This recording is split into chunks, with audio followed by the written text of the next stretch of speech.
British Columbia, I've seen your mountains high, seen your pretty rainbows and your blue crystal skies, watched your winding rivers as they flow around the bend. To me you're not a stranger, you'll always be a friend.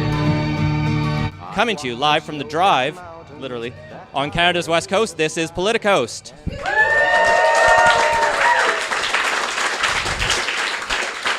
Today is November 8th, 2018. This is our 11st episode. I'm Scott Delane-Boom. And I'm Ian Bushfield. Thanks again to the Drive Coffee Bar for hosting our PR debate watching party. And thanks for all of you for coming out tonight.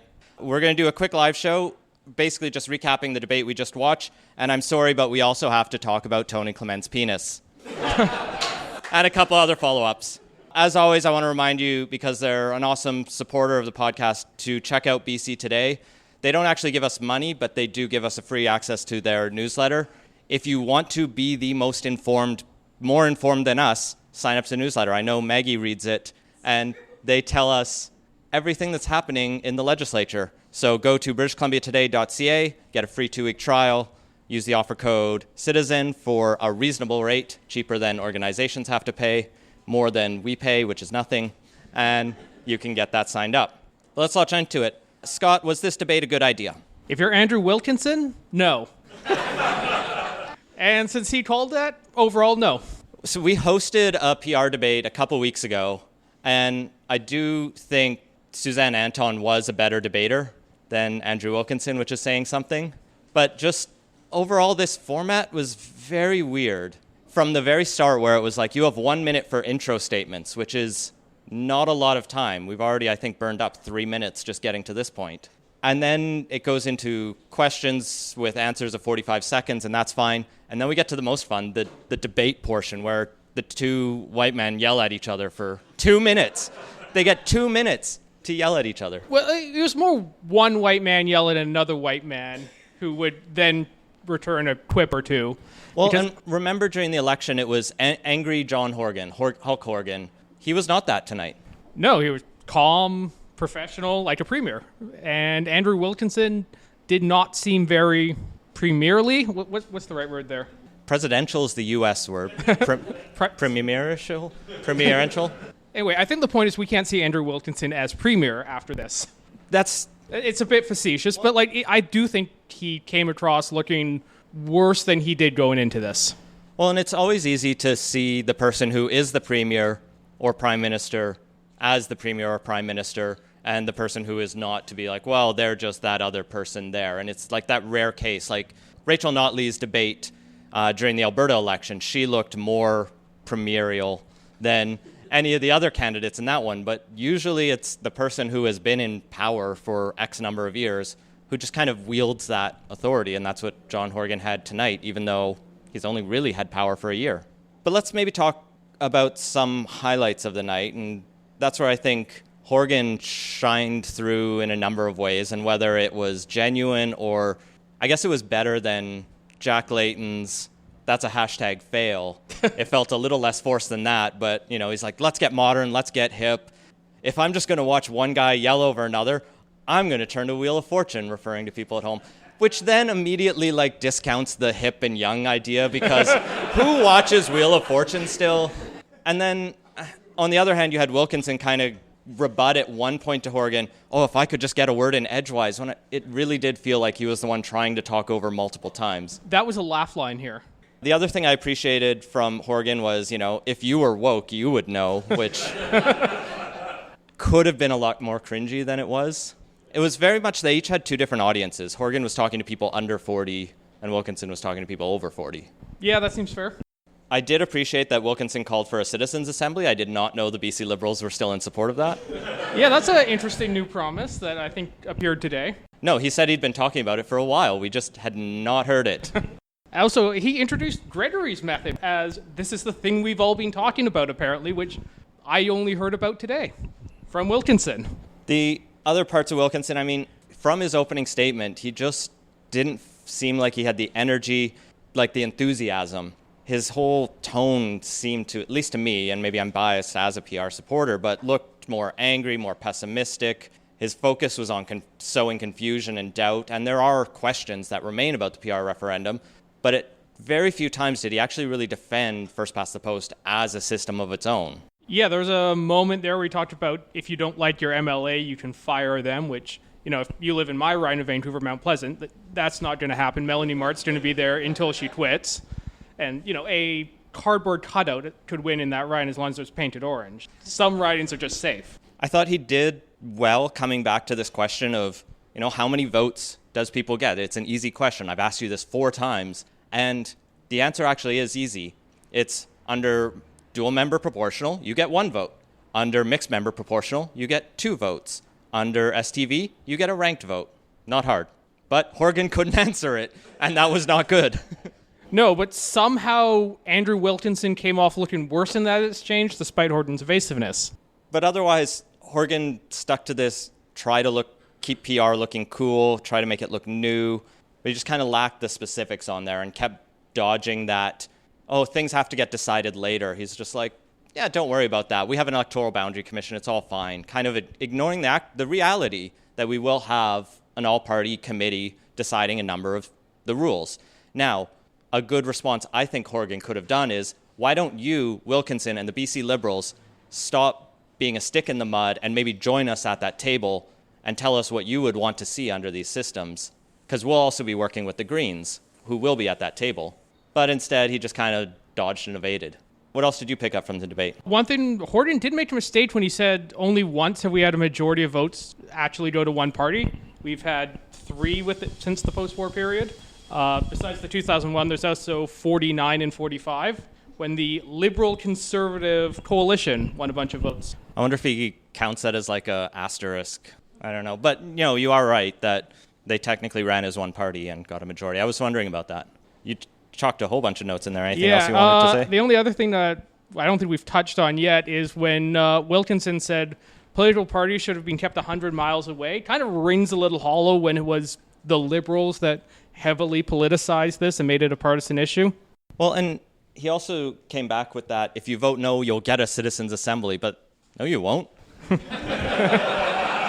I mean, you could, in theory. There's nothing stopping him, but think realistically, if we don't get first past the post this time, or if we don't get rid of first past the post this time, this will be the 3rd referendum in a decade or 2 decades.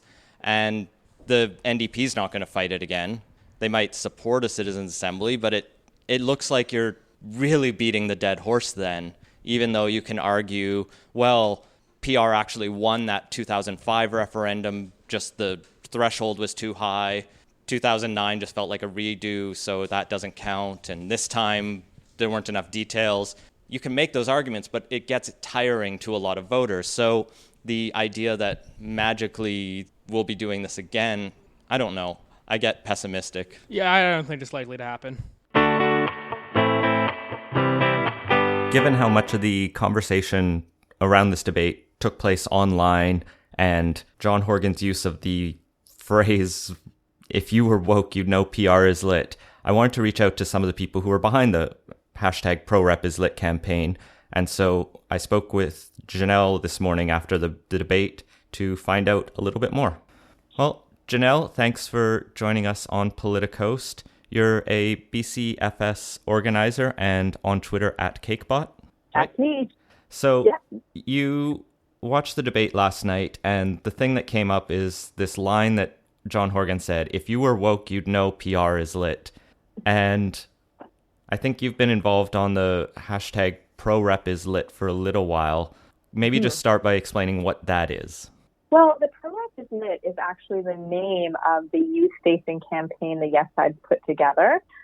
So I've seen it on multiple campuses. I think almost every campus across the province has these ProRepIsLit materials out, talking to young people and students about getting out and voting in this referendum. So I think it was, more of a shout out and an ode to the hard work that young people are doing on the ground to make sure that voices are being represented in this discussion.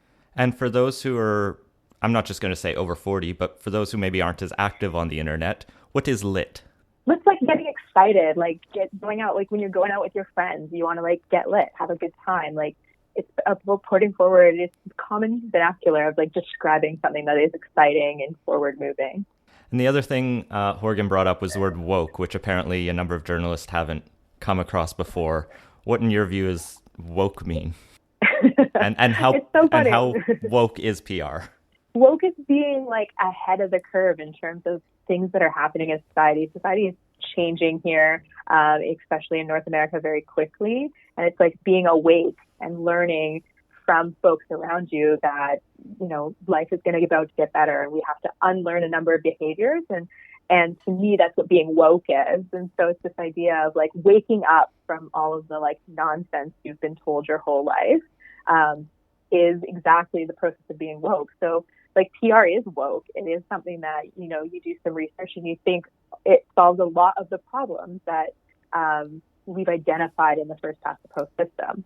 Yeah, I think the term actually came from Black Lives Matter and some of the African American communities in the States. So they're even more woke to the conversation, as it were, because I guess there's questions about if, say, the old white dad premier of BC is using it, is that an appropriation issue? But I think we're getting too far ahead of the conversation when people don't even know what the word is here.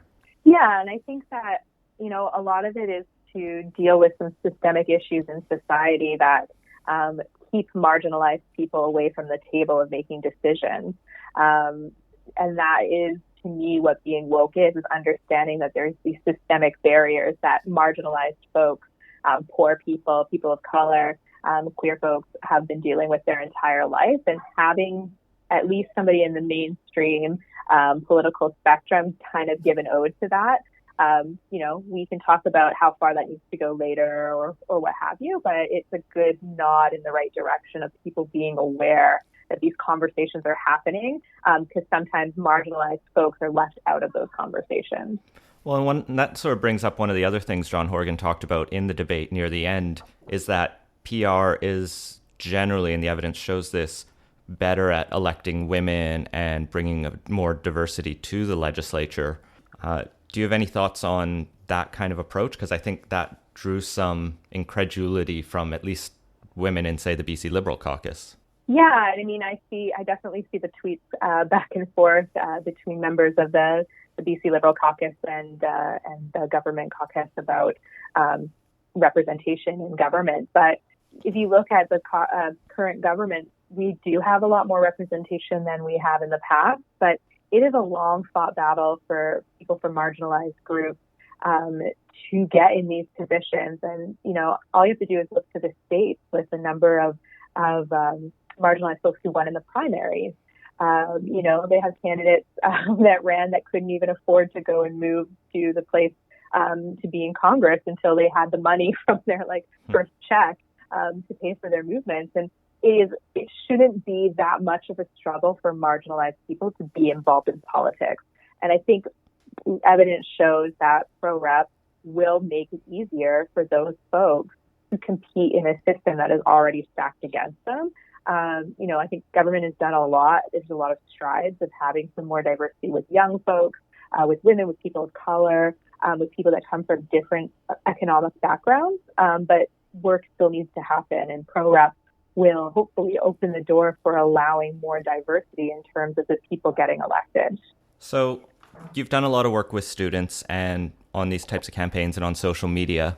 Mm-hmm. John Horgan makes these comments about, you know, using the language of the campaigns you're working with. Do you think these landed well, and will they land well with young people and students, or will they be seen as sort of patronizing, you know, the hello fellow kids type meme? Well, I think that, at least from the folks that I saw interacting on Twitter or on Facebook, there was a lot of mic drop, excitement around hearing a politician use language that organizers are using on the ground. I think is important to energizing those organizers. And I think, you know, it's not everybody can get away with using that kind of language to talk to folks, but I think a lot of the jokes around Horgan being our dad, and it's your dad making a funny joke. I think that holds true, and I think it makes him very personable, and it makes him somebody who's relatable to folks. You know, there's a lot of people putting gifts out there and making jokes, but I do think at the end of the day, him using that language was a shout out to these youth on the ground that are doing that organizing. And I think that they've hit the ground today, at least from, it's already 9 a.m. on a Friday, but I've already gotten tons of messages of people being like, I'm excited to go out. I'm going to table today. I'm going to go out and talk to people. We're going to take pictures of them putting us ballots in the mailbox. And so I think it does a lot to energize people. And young people often don't see themselves represented in politics because of all of these sort of issues that are out there. And the no side hasn't done anything to talk about young people or bring up young people's concerns in the electoral system. But John Horgan has, and the yes side has. And so I think that is going to go a long way in inspiring people to go out and vote. Speaking of the no side, what did you think of Andrew Wilkinson's performance last night? I think it was what I expected from Andrew Wilkinson. Him and the no side do nothing to promote the benefit of first past the post. They do a lot of attacking, spreading misrepresenting facts about pro-rep or fear-mongering, but they don't do a lot to promote what first past the post is and why it is a better system. And I feel like that's something that's really lacking in the conversation because they get to just go on the attack and attack the new idea without promoting why theirs is better. So I haven't seen very much compelling evidence from that debate forward of the idea that first past the post is the system we should stay with in British Columbia. All right. Is there anything else you wanted to get in there about how this debate is going overall, more broadly, or any of the people you're really inspired by on Twitter who people should be following? Yeah, I think people should continue following the hashtags and keeping involved. And especially young people should not be afraid to have the conversations we're having with our friends publicly. I feel like there's a lot of old white dudes talking on behalf of young people. And we need to get out there and show that we're not, people too stupid to read the information package and make an informed decision on this vote, because we shouldn't let people belittle this process that will lead to an informed discussion at the end. So just encouraging everybody to get out on the hashtag, to tweet, to get your friends, encourage them to do it too, and to do this sort of democratic process together goes a long way in making sure that our voice is being heard and that people don't speak on our behalf, because there's a lot of really good young organizers that speak on our behalf. Yeah, and young women too, which is very impressive. I'm loving what's happening out there. Yeah. So on Instagram, it's ProRepIsLit. On Twitter, it's hashtag ProRepIsLit. Anything else? Yeah. No, I think that's about it. All right. Thank you for taking the time this morning, Janelle. Yeah, thanks for having me. All right. Take care. Okay, bye.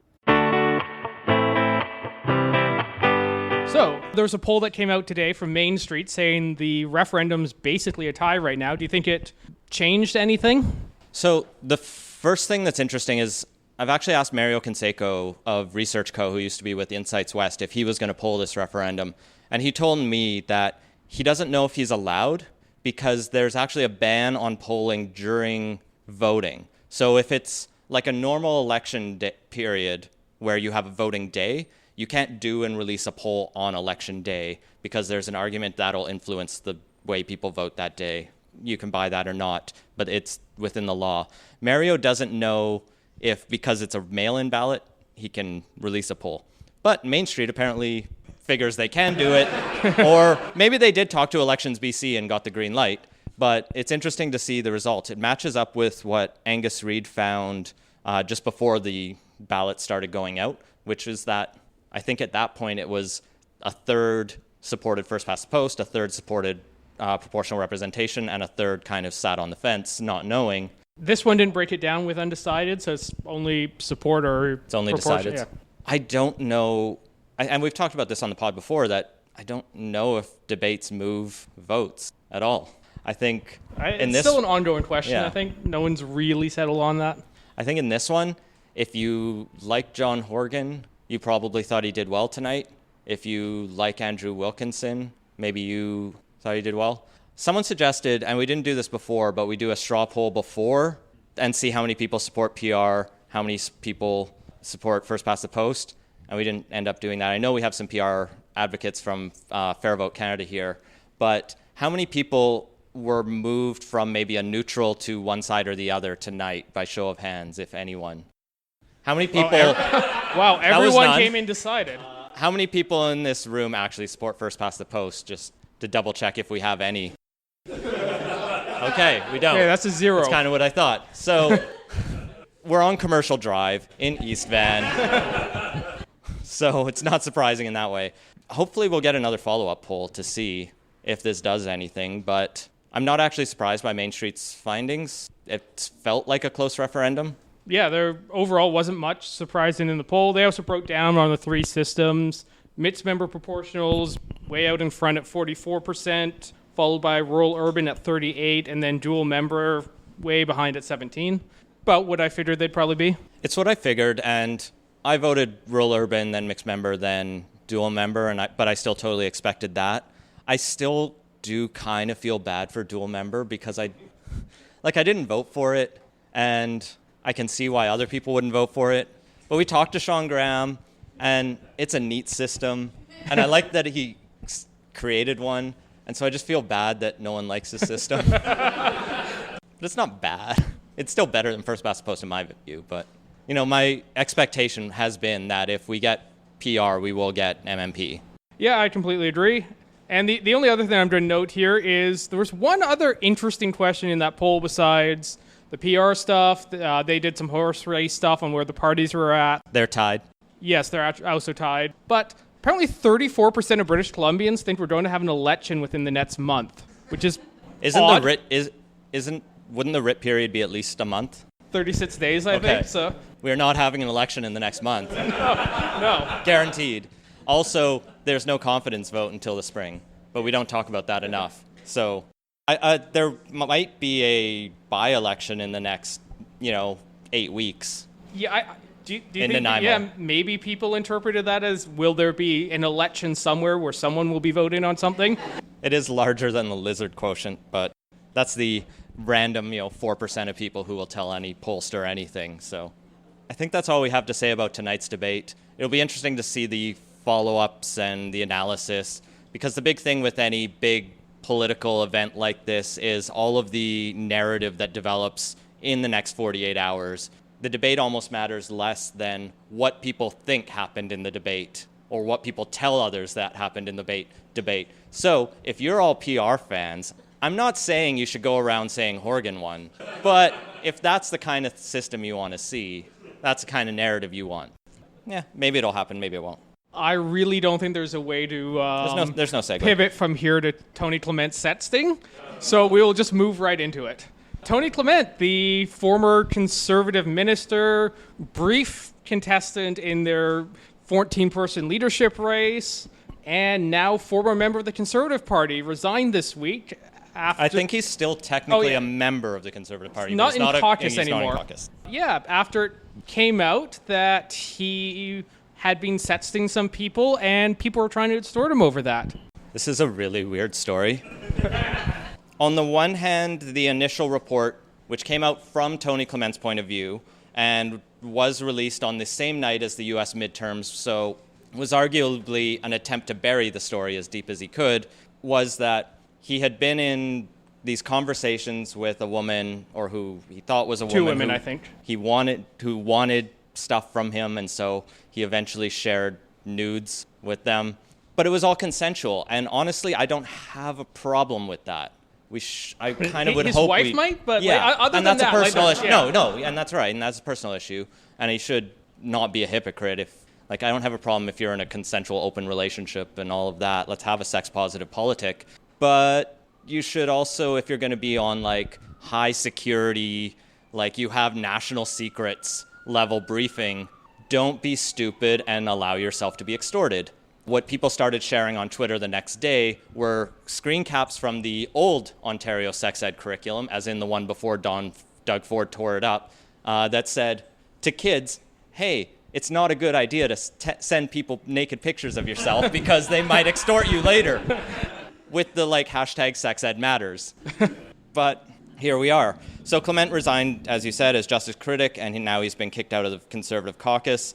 The thing that followed up, though, is that apparently Clement is creepy. He's very active on social media.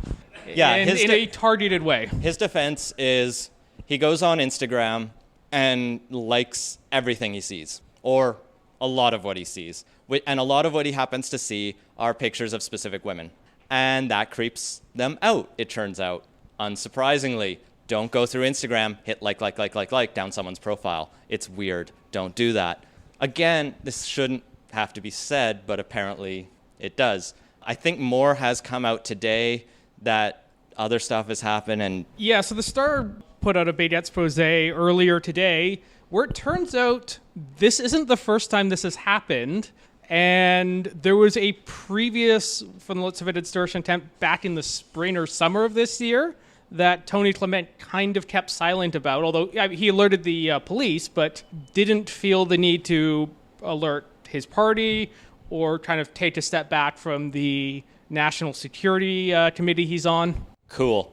So, yeah, I'm just going to assume he's kind of done his political career at this point. There's an election coming up next year. I'm assuming he's just going to fade into the night. Probably. Lots of people make comebacks, but... Yeah, and, this isn't the first time there's a conservative who has, trying to get some let national security secrets out, and who knows, maybe he'll be joining that conservative in his party. The other thing that was weird about this story is in his open letter, sort of breaking the story, he talked about how he's seeking treatment, but he didn't say for what or from where. I'm assuming sex addiction, which is its own problematic thing we could go off on, and from who knows what kind of weird, probably evangelical clinic that... Anyway, that's a separate rant I could have, but it's a weird story. We'll, I'm sure, have more to come out in the next week.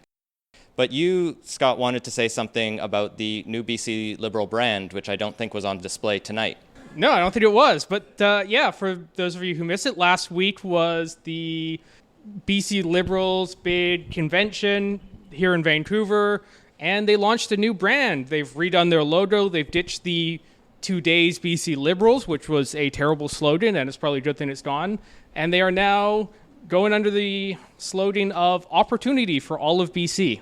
Which I pointed out fairly quickly after seeing it. It's both a singular word, opportunity, there is one, and for all of BC is not for all BCers or all British Columbians. It's just the province as a whole, which maybe that's just a grammatical pedant thing of me. It kind of is. Yeah, but these are the kind of things that you focus group, and I assume they thought about, and if I could figure it out in seconds. It's not the worst slogan. It's on brand for them. They're going to lean into it very hard going into the next election. And with what they have to work with and where they're on the spectrum, it's a pretty good one, all things considered. They also changed their logo from whatever it was, and I couldn't even tell you, to something that's like a sun with mountains under it that's totally not a ripoff of the BC government logo, which it turns out if you use the BC government logo, an adaptation of it, they will send you a cease and desist for copyright infringement. As we have found out. That story about how Politicos launched. Although, to be fair, we did literally copy the mountain part of it. I will not say I literally did anything. That may be edited out in the final. Yeah. I don't edit live shows. So the other thing people pointed out, and this is Patrick Meehan of Canby Report, is the mountains are very triangular on the logo, which... If anyone has ever seen the Illuminati logo, I suggested the Illuminati logo was actually ripped off of the new BC Liberal logo because they obviously have time machines and it's all a conspiracy. So don't even worry about it. It's a fine logo. It also has the BC is in blue and the Liberal is in red. So it's, I think, a tie to the conservative blue and the Liberal red. Not officially, but that's what I saw in it. I've seen worse logos. It's fine. It's not the greatest, but it'll do, I guess. Did anything else happen at their convention, or did we just totally blank on it? I did watch some of it. They had a big rally against PR. Not much to say there. Andrew Wilkinson gave a big keynote. The only things out of that really stand out was talked a lot about education, and particularly post-secondary, so expect that to feature heavily in where the Liberals are they in favor of it? Yes. Okay. And yeah, the only other thing is... the only moment of real emotion that came out of it was when he was talking about his commitment to ensuring a gender equal shadow cabinet they have. And he got a little teary actually talking about his daughters at that moment. And that was, I'm not going to try and shame him or anything for a man getting emotional, but it's very different than what was on display tonight. And it's the image I have of Andrew Wilkinson in my mind is the stoic academic debating school kind of guy. He's a doctor and lawyer and Rhodes Scholar. And so the fact that, he tears up talking about gender representation, and I think he's teared up at least 3 times in the legislature just since last year, kind of contrasts with that. Not necessarily in a bad way, but it's something... Let's humanize him a bit. Yeah, that I haven't seen it, so I can't tell how genuine it is. I hope it is, but it's interesting. But let's move from humanizing Andrew Wilkinson into changing speed limits, because I don't have a good segue there. We talked a couple weeks in the podcast about a new study that came out that showed that in the BC Liberal era, they increased the speed limit on a number of roads by 10 kilometers, citing that some evidence that does exist that people won't have more crashes if you increase speed limits. And this study found people did have more crashes since you increase the speed limits. So the NDP is now saying we're dropping the speed limit on 15 sections of highway, like 570 kilometers worth of road in total, by 10K to save lives. And it's kind of a weird sort of back and forth, and I still don't know where the best evidence is, but I don't know, it seems like it's mostly being led by the reports being given to the ministry rather than like an ideological, people shouldn't do more than 110. Yeah, seems a reasonable response. Don't have much more to say about it than that. But yeah, so I guess you can't do 120 on, I don't even know which section's a highway anymore, but... There's the Coquihalla, there's section... Is the Coquihalla actually on there? Yes. Okay. That got cut down. The area north of Squamish has been reduced.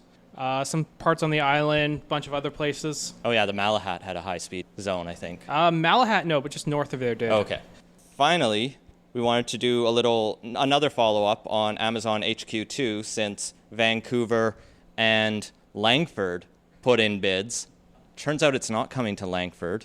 And if you don't know where Langford is, it's outside Victoria. Yeah, and the mayor even got an Amazon bow tie for his presentation. So, that's... If you haven't seen his videos, Google it. The Langford bid for HQ2. It's adorable. Yeah, so there's like $15 of taxpayer money wasted there. There's leaks out on, this is through, I think, New York Times and Washington Post originally, but we looked at the Vox story, which tells that Amazon is planning to split its headquarters possibly between 2 American cities, looking probably at New York City in the Queens neighborhood and just in Arlington, Virginia, which is just outside Washington, D.C. Yeah, D.C. suburbs. So having their existing one in Seattle and then putting one on the East Coast makes sense. But so much for all of the Canadian cities that threw taxpayer subsidies at this megacore. Yeah, that's the main reason I want to talk about this as the follow-up is, yeah, it was just a complete waste of money for us to try and chase it. It was never coming 2 hours away from their existing HQ, and like it was basically a huge scam by Amazon to try and get some taxpayer incentives because these are the 2 obvious places to put an HQ to. Yeah. So it doesn't seem to have made much of a difference. That's good. And maybe Calgary will also reject an Olympic bid, speaking of massive waste of taxpayer money. Although it sounds like the Olympic IOC might be getting desperate for the next Olympic bid, which means Calgarians can kind of turn the screw. Turns out cities aren't as thrilled about hosting the Olympics as they used to be. I think it actually goes in cycles. Like, eventually it kind of crashes and everyone realizes it's a little bit of a corporate scam. And then the IOC gives it away, and it goes really well because when you give the Olympics away, it's easy to make money on, and then it starts building up again, and it just goes through that cycle. That's depressing. Thank you for coming out to our debate watching party and post-debate live show. Thank you to The Drive for hosting us. Thank you.